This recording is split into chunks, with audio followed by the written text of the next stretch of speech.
Hello, good afternoon, good morning, good evening, wherever you are in the world. Welcome back to another exciting episode on Solving the People Puzzle, where I, your host, Francois and Elanie, have wonderful conversations with industry leaders. And today is exactly that. I'm so excited and privileged to have Elanie Kruger from Tsebo in the audience here with me. Elanie, firstly, thank you so much for joining and being willing to share some of your insights and thoughts on the Whamley podcast. Thank you for inviting me, Francois. It's a privilege. Awesome, Elanie. We always start the episode off with some context and background. So, to the audience, I read a fantastic article that Elanie co-wrote and was published on a fantastic topic, and that's a topic that we're going to be sharing today. Elanie, before we jump into that, I would just love you to introduce yourself to the audience high level. Okay, so I'm Elanie Kruger, and I've been working for the Tsebo Solutions Group for the past 5.5 years. I'm an industrial psychologist by profession, and I love the HR profession. Very proud of making good strides for our people agenda, and I think I've been working for probably more than 30 years. Okay, fantastic. I love the fact that you said you're all about making an impact, making a difference. I think that's exactly the point of this podcast is the audience is HR, the HR community, and business owners. And the idea really is to give back, is to give practical tips and techniques so that they can implement those, by learning from the community and sharing from the ideas in the platform. And when I read your article around tech and innovation and working in a deskless world. Obviously we all are very aware of 2019 and COVID. So if you can just maybe take us back there, Tsebo, pre-COVID, the people landscape, and what sparked this idea of we need to digitize? Okay, so to be honest, we always had digitization as part of our agenda and strategy. But what happened with COVID, it just accelerated it overnight. So the milestones that we had became shortened, and we realized that in order to engage properly with our employees and also be there for our customers, we had to propel it. If you think about our landscape, about 35,000 employees, of which 98% basically is deskless workers. So they were all out in the field. There was maybe 600 people from a head office perspective that could Sure. look at a remote working type of setup. But the rest of our people, we were in the forefront and we were out there from day one. So we were all essential services. So we had to mobilize our workforce to still continue delivering for our clients alike. That meant that we really had to think hard on what are we going to do to make sure, because what is employee experience at the end of the day? We wanted to make sure that our employees in their day-to-day interaction and what they do they have the right resources? Can they engage with us? Can they communicate with us? What if there's issues and problems and concerns, and what can we do to make information more accessible to them and just make that whole employee experience an experience that matters? Sure, sure. In listening to you, firstly, the sheer volume, the fact that 98% are not in front of a desk, the fact that we understand experience is important for us. But then my first question, and I'm sure someone in the audience is also thinking this, is where do you start? How do you prioritize technology, digitization, employee experience in such an incredibly vast, huge, massive organization? So I would say there's two components. So you've got your end-to-end employee life cycle. So you've got your touch points in terms of the end-to-end employee life cycle that you have to identify. What would be the critical touch points that you can digitize that would make really a difference to your employees, the different stakeholders, and your clients? Yes, But when you're yes. in crisis mode, you need to really pinpoint what will really matter. And that was critical to us. So if I can take you back to the COVID times, there we had three objectives. We said we want to give our employees meaningful work. We want to continue to give them meaningful work. Sure. So in order for us to do that, we need to keep them employed. And in order Yes. to do that, we need to convince our clients, don't close shop. Let's continue. Let's get the economy afloat, and we will be there. We'll rock up. We'll be present. The second Sure. thing is, and in no specific order of importance, obviously, would be to say to the employees, your health and safety is of paramount importance. You need to keep Yes. safe. So we want you to Yes. get vaccinated. We want you to use all the precautionary measures there would be, and we'll do anything in our power. We'll provide you with PPE, etc., and roll that out across all the sites with our clients to make sure that you are okay. And then the third one is, because it's such a large, diverse workforce and desk list, we want to make sure that you are paid correctly. Very important for people livelihoods that they are paid correctly, on time, etc. And any queries and engagement around that was very critical and important. So to Okay. go back to your question, it is about, when you start your broader strategy, you look at the key touch points and what would make a difference, and then you pick your battles. And then for your in a crisis mode, you really look at what will make a difference to employees. And that's exactly Absolutely. what we did. So we already started with a digital e-learning platform, etc. But now we had to expedite it in terms of utilizing it, in terms of telling people about COVID, or Yes. differentiating in terms of service levels agreement, or how we're going to do things differently, etc. I think um, that is how we positioned it. Fantastic. There's so much golden nuggets in there. The fact that you differentiate between the nice to haves on a strategic roadmap versus when it is a critical incident or a pandemic, what are we forced to do right now? And I was really impressed by your ethos around at Tsebo, people matter. And you know, a lot of most organizations will say that, but then the question becomes, don't believe what I say, see what I do. And so by focusing on their well-being, their remuneration, you would understood that if we can do that, we can in turn help our clients keep their doors open, which then in turn has a massive effect on the economy. That's incredible. You mentioned two things, Elanie, that I would love to take you back to, and that is, you identified communication as a critical piece. How was technology introduced for something as simple as we need to be able to communicate effectively? Was it just the LMS platform, or did you think of other initiatives as well?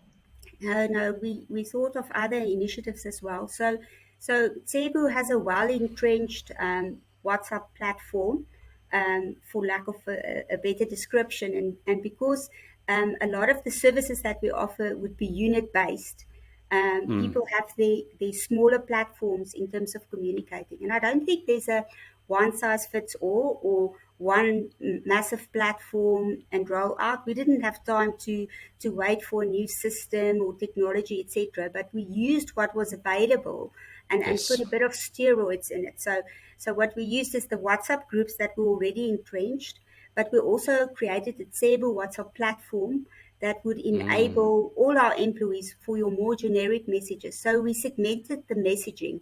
So Okay. about, say, 4,000 people would have access to emails. You will make sure that your key messages will go out on that. We've got a knowledge platform that we call SeboNet, and we made sure that we made a lot of toolkits available on there. Then we use the LMS to get your managers and supervisors trained on key messaging, um, to go out into the business. And obviously, Teams suddenly just exploded. We all became Yes. professional use of Microsoft Teams and those platforms to also convey messaging, especially from a change management Yes. perspective, etc., Yes. ensuring that we could communicate with people around that.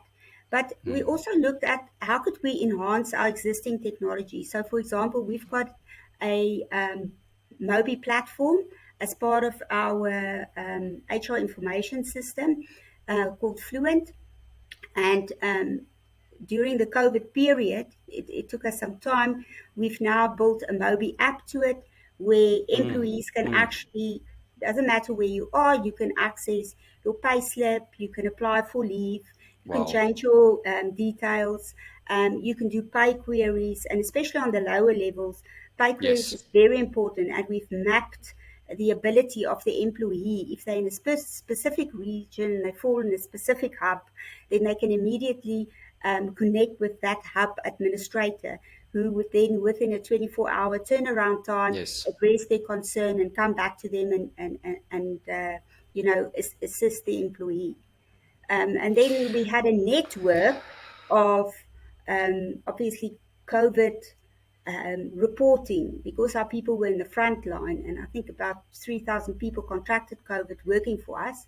But at the end of it, we had a 95% plus success rate in terms of our employees getting vaccinated, etc., because they realized it's a measure of protection, Yes. and the importance thereof to keep safe. Sure. I love what you're saying. I often speak to clients and individuals who want to introduce technology, and the first comment I always make is it contextual to your environment? And how do you keep it simple?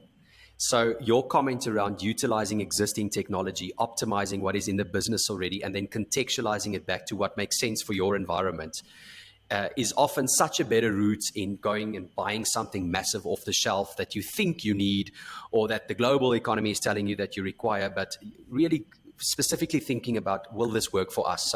So well done on that. I think that's a great initiative, and the results show. You mentioned a word which is a beautiful segue into my next question, and that is change management. I can just imagine introducing all of this to 35,000 people who aren't in one building, all attending big forums and announcements. How difficult was the user adoption in the implementation of these changes? Yeah, it's interesting. I've recently attended a discussion, and what they said to us was that the future of work is not as much more about agility, which was very relevant then, but it's more about stability, Sure, because there's been so sure. much change and even adoption of poor practices during COVID. And I thought a lot about it, and I thought, you know what, that is what made Tsebo unique, because we are a very stable company. And what part of our ethos is actually to say, what can we do to make this workplace work for you? And Sure. going back to that notion of me in terms of stability, I just think um, people were desperate to be on this journey, because they wanted, what they saw was that Tsebo is here to stay, and we will do everything we can. We, as part of our ethos, we roll up our sleeves. We'll get into the nitty gritty. We'll go out where other people don't want to go, even with the riots that we had in that July, during that COVID Yes. period. And we were present, and we were there, and we made it happen. And if Sure. people see that as a business, you actually lead from the front. They Yes. are willing to Yes. embark on something. They don't always trust it though, but they are Yes. willing to try. And if they see it works, then everyone wants to jump on that bandwagon, because they want to be part of a success story. And that Yes. comes to the point from a stability perspective. People now wants to work for Tsebo. Why? Because during COVID, etc., we didn't make drastic measures. Yes, at times, unfortunately, a small percentage of our population, we couldn't give them work anymore, but most of them we have re-employed again after business came back. So from a change perspective, people identify with the business and there's trust. So you asked me earlier on about the employee experience survey. So we did an employee Yes. experience survey um, at towards the latter part of 2021. And what came out was trust in leadership being very high. And we believe it's because of this journey, and the changes that we brought about. They saw that the changes were actually good for the business in the long run from a Sure. sustainability perspective. Sure. I love that. So often you and I both know there are a million theories out there around change management and methodologies and models and how to go about it. But ultimately, in my opinion, it boils down to very good communication and trust, the intent of the change. People struggle with change if they don't understand the why. And I think with a stable business like yours, good communication platforms, and trust in the leadership, we can at least attempt, as you said, to try and change. Which then leads me to the fact that you, the top employer category, right? I mean, everything you're saying right now, I'd love for you to share more about that and the impact that has had on your business. Is it something that you've always been aspiring to? I can imagine it's a massive, award for you and something to be very proud of. Yes. Look, when I started off the journey about 6 years ago in Cebu, one of the key objectives was to more corporatize Cebu as a business. So we started from the bottom up, trying to really embed proper HR practices in the business. Just to let you know, when I started here 6 years ago, we were still using those leaf books, with the yellow and the blue and the green pages. So we then really went ahead to adopt the, you know, digitization journey. We embraced it because I was quite shocked that something like that would still exist in South Africa today. But yeah, so top employers to me has always been an aspiration. I participated in previous employment in the top employers journey, and I saw the benefit of that because you challenge yourself to become better as an organization and you create a better environment for all your employees. And it just lifts the bar in terms of who you are as a company and who clients can associate with. So, Yes. you must never look at people management in isolation. It's also about the commercial agenda and what you have to offer for your clients, especially if you look at it from a services perspective. So Yes. top employers, there's only 2,052 top employers worldwide, globally certified. In South Africa, I think it's about 250. And they look at about 600 HR practices across your Sure. end-to-end employee life cycle, including your ESG agenda. And based on that, then there's 20 domains, and you are being assessed against that. We scored for the first time participating 82.5%, Sure. which we are quite pleased with. We've got a fantastic HR team and community that's really backed by our line managers. So we are quite grateful. And this is also giving something back to both the employees and the managers to say, you trusted us with this. You walked the journey with us. Yes, you didn't always want to change, but look, we've made it. And now the challenge is building on that, making it Yes. even better to say, Yes. okay, we've Yes. achieved this, but there are areas that we know we're not there yet. Yeah. So let's Yeah. aspire to always make it a better work environment. I love that. Making it better for yourselves, attracting talent. I mean, who does not want to work for a certified top employer because of the experience that you will get in being there? And then lastly, you probably asked yourself, how did I miss those 17% and what can I do to get that 70% Yes. to get me higher up into the 90s? That's fantastic. What would you say, Lani, as we close off this conversation? So, firstly, congratulations. I think that's phenomenal. I'm going to give away my age as a side note. I've got no idea what that book is you're referring to, the Leave book. So, maybe when we have our glass of wine, you can show me that. But as we close off, I can imagine someone in the audience being really inspired. And a lot of change was facilitated and accelerated during COVID. But you spoke about how do we embed it and continue and grow on it. Could you touch on that and then also some lessons learned and some practical tips for someone who is sitting, listening and going, yeah, I want to embark on a journey like this?